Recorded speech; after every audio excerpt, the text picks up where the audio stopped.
আসসালামু আলাইকুম, আমি ইঞ্জিনিয়ার তানবীর। আজকে এসেছি তানবীর হলো ব্লক কারখানার পক্ষ থেকে একটা সাইট ভিজিটের জন্য। তো এই বাড়িটি মূলত বিম ফাউন্ডেশন দিয়ে হচ্ছে। আমাদের কোম্পানির চেয়ারম্যান মূলত এই বাড়িটা টোটালি তদারকি করতেছে। মূলত উনি এই কাজটা টোটালি করাচ্ছে আর কি, মিস্ত্রিদেরকে ডিরেকশন দিয়ে। তো আমরা আসলে আজকে জানবো যে আসলে এই বিম ফাউন্ডেশনটা আসলে কিভাবে কাজ করে বা এইভাবে কাজ করলে এটার স্থায়িত্বতা কেমন হয়, এই বিষয়ে আমরা টোটালি জানবো।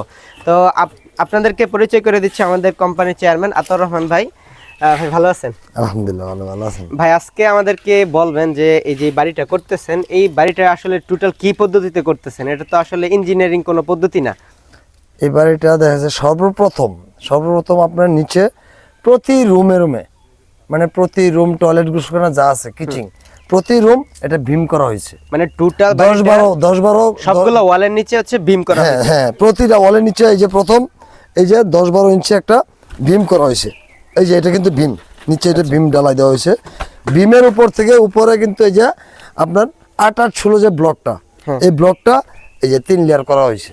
আচ্ছা, ওটা হচ্ছে 8-8-16 ব্লকটা, মানে মোটা ব্লকটা দেওয়া হয়েছে। মোটা ব্লকটা, এই মোটা ব্লকটা এখন ওই দেখেন একবারে ফুল মানে ভরাট করে দিতেছে সম্পূর্ণ। আচ্ছা, একটু দেখি কোন দিকে।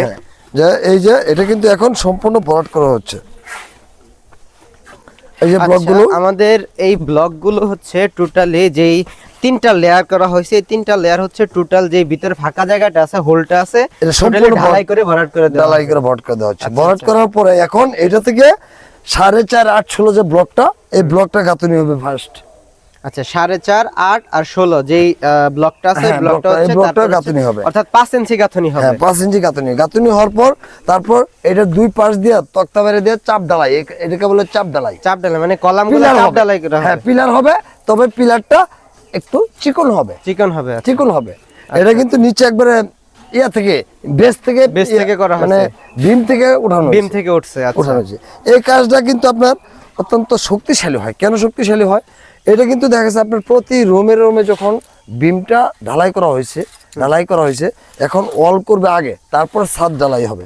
মানে ওয়ালের উপর ছাদের লোডটা আসবে। হ্যাঁ, ওয়ালের উপরে প্রতি রুমে বন্টন করে কিন্তু ছাদের মানে টোটাল ওয়ালের উপর দিয়ে হচ্ছে লোডটা নিচে আসবে, লোডটা যাবে।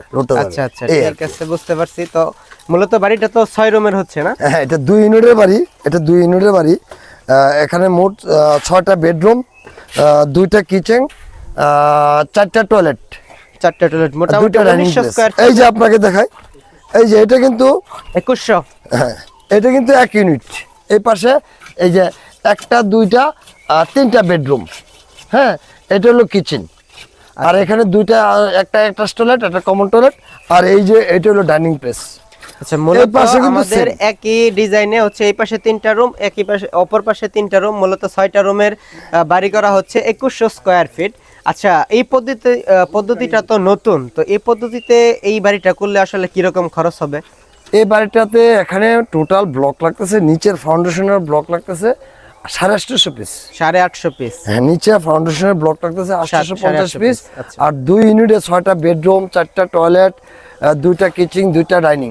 হ্যাঁ, টোটাল ওয়ালের গাঁথনি ব্লক লাগতেছে 2800 থেকে 3000 এর মতো। 2800 থেকে 3000 আর হচ্ছে 850।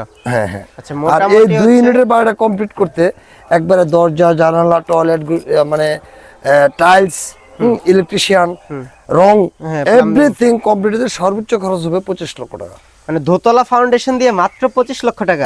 একতলা কমপ্লিট করতে সর্বোচ্চ খরচ হবে 25 লক্ষ টাকা। আচ্ছা, তাহলে এটা তো যদি ফাউন্ডেশন দিয়ে করা হয়তো তখন তার অনেক বেশি খরচ। বেস ফাউন্ডেশন করলে তো আপনার 40 লাখ টাকা সর্বনিম্ন, 40 লাখ, 30 মানে 30-35 খরচ হইতো মাস। আচ্ছা, যেহেতু এই ফাউন্ডেশন একটা ভিন্ন পদ্ধতি, আসলে এটা স্থায়িত্বটা কেমন হবে? এটার স্থায়িত্ব আপনি বেস যখন মাটির নিচে বেস করেন, এটার স্থায়িত্ব কতদিন হয়? আপনি বলেন যে মাটির নিচে যে বেস করেন 6 ফিট বাই 6 ফিট বেস করেন, এটার স্থায়িত্ব কতদিন হয়? ওটা তো দীর্ঘমেয়াদী স্থায়িত্ব, যেমন তাহলে এটা যে মিনিমাম স্থায়িত্ব 50 বছর। আর এটা যখন 10-12 ইঞ্চি করে বিম করা হয়েছে এবং রড দিয়ে করা হয়েছে, রড ছাড়া তো করা হয় নাই। বিম করা হয়েছে 6 ফিট বাই 6 ফিট, আর বিম করা হয়েছে প্রতি রুমে। এখন আপনি বুঝেন বা আপনারা দেখেন যে প্রতি রুমে যখন বিম করা হয়েছে, আর পুরো ছাদরা ওয়াল কিন্তু লুটটা কিন্তু প্রতি ওয়ালে পড়ছে। আর তখন বেসে কিন্তু শুধু বেসে পড়তো লুটটা। আচ্ছা ঠিক আছে, স্থায়িত্ব আপনারা এটার চাইতে বলতেছেন যে মানে এই পদ্ধতিটা মোটামুটি ওইটার থেকে স্থায়িত্ব আরো বেশি হবে এরকম। হ্যাঁ অবশ্যই অবশ্যই। আচ্ছা আচ্ছা ঠিক আছে, মোটামুটি আমরা চেয়ারম্যান থেকে জানলাম যে আসলে ব্লকের ফাউন্ডেশনটা কিভাবে হচ্ছে, তারপর হচ্ছে এর স্থায়িত্বতা কেমন হচ্ছে, তারপর হচ্ছে খরচটা নির্মাণে কেমন যাচ্ছে, এই বিষয়গুলো মোটামুটি সবকিছু এই যে জানলাম। এটার সামনে একটা পোর্চ আছে, এই পাশে একটা ব্যালকনি আছে, এই পাশে মানে এক ইউনিটের জন্য একটা ব্যালকনি, আর এক ইউনিটের জন্য একটা আর ব্যালকনি, আরেকটা বিষয় আপনাদেরকে আর জানাই, এটা হবে সিঁড়ি। তানভীর হলো ব্লক কারখানা কিন্তু ফুল কন্টাকে কখনো কাজ করে না।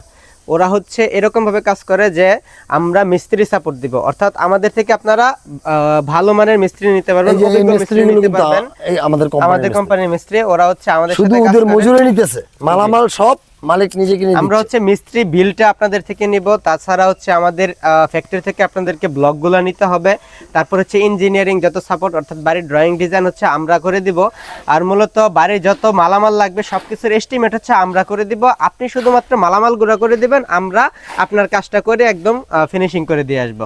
মূলত এই পদ্ধতিতে হচ্ছে আমরা কাজটা করি।